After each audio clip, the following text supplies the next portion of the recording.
नमस्कार, स्वागत है आपका वन इंडिया में। आपके साथ मैं हूं दीपिका नयाल। एसिड अटैक पीड़ितों के लिए प्रेरणा बन चुकी है लक्ष्मी अग्रवाल। बहरहाल लक्ष्मी अग्रवाल के जीवन पर फिल्म बन रही है जिसका नाम है छपाक और इस फिल्म में दीपिका पादुकोण काम कर रही है।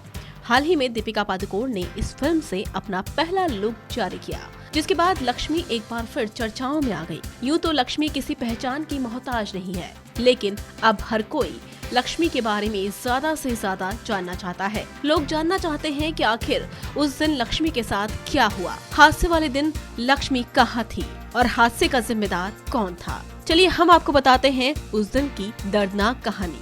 जिस वक्त लक्ष्मी के साथ ये हादसा हुआ, लक्ष्मी की उम्र महज 15 साल थी। जी हाँ, उस वक्त लक्ष्मी सिर्फ और सिर्फ 15 साल की थी।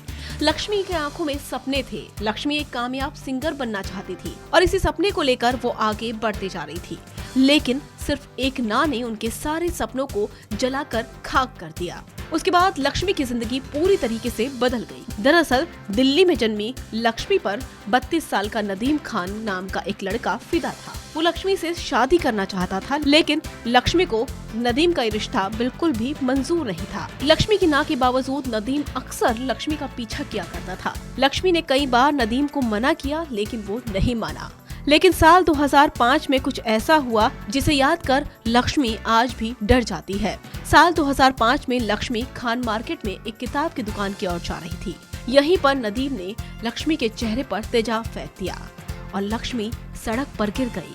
लक्ष्मी को कुछ समझ नहीं आया। आसपास के लोग भी हैरान थे।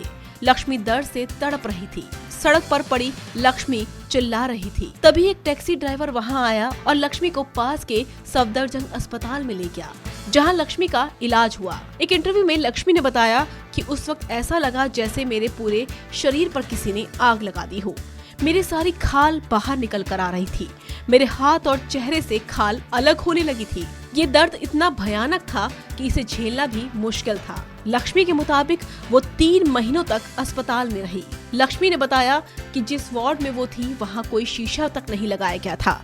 रोज सुबह एक नर्स उन्हें कटोरे में पानी देती थी जिससे वो अपना चेहरा साफ कर सके। हालांकि लक्ष्मी कटोरे के उस पानी में ही अपना चेहरा देखने की कोशिश करती थी। लक्ष्मी के मुताबिक उनको उनके चेहरे पर काफी सारी पट्टियां और बैंडेज नजर आते थे। अटैक के बाद जब लक्ष्मी ने पहली बार शीशे में खुद को देखा तो ऐसा लगा जैसे सब कुछ उनका बर्बाद हो गया। लक्ष्मी को देखकर उनके परिवार वाले भी काफी ज्यादा हैरान थे।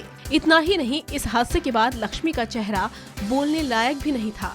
लक्ष्मी को एक के बाद एक कई सर्जरियां करवानी पड़ी, लेकिन आपको ये जानकर ताज्जुब होगा कि लक्ष्मी इस हादसे के बाद कमजोर नहीं पड़ी। 2006 में लक्ष्मी ने एक PIL डाली और सुप्रीम कोर्ट में एसिड बैन करने की मांग की। बहरहाल इस हादसे के बाद लक्ष्मी एक कैंपेन चला रही है जिसका नाम है स्टॉप एसिड अटैक। फिलहाल लक्ष्मी एसिड अटैक पीड़ितों के लिए काम करना चाहती है और साथ ही लक्ष्मी का पूरा फोकस है अपने परिवार की तरफ। तो ये थी उस दिन की दर्दनाक कहानी जिससे लक्ष्मी गुजरी थी। खैर, हमारे इस वीडियो में बस इतना ही, लेकिन बाकी वीडियोस के लिए हमारे चैनल को सब्सक्राइब करना न भूलिएगा।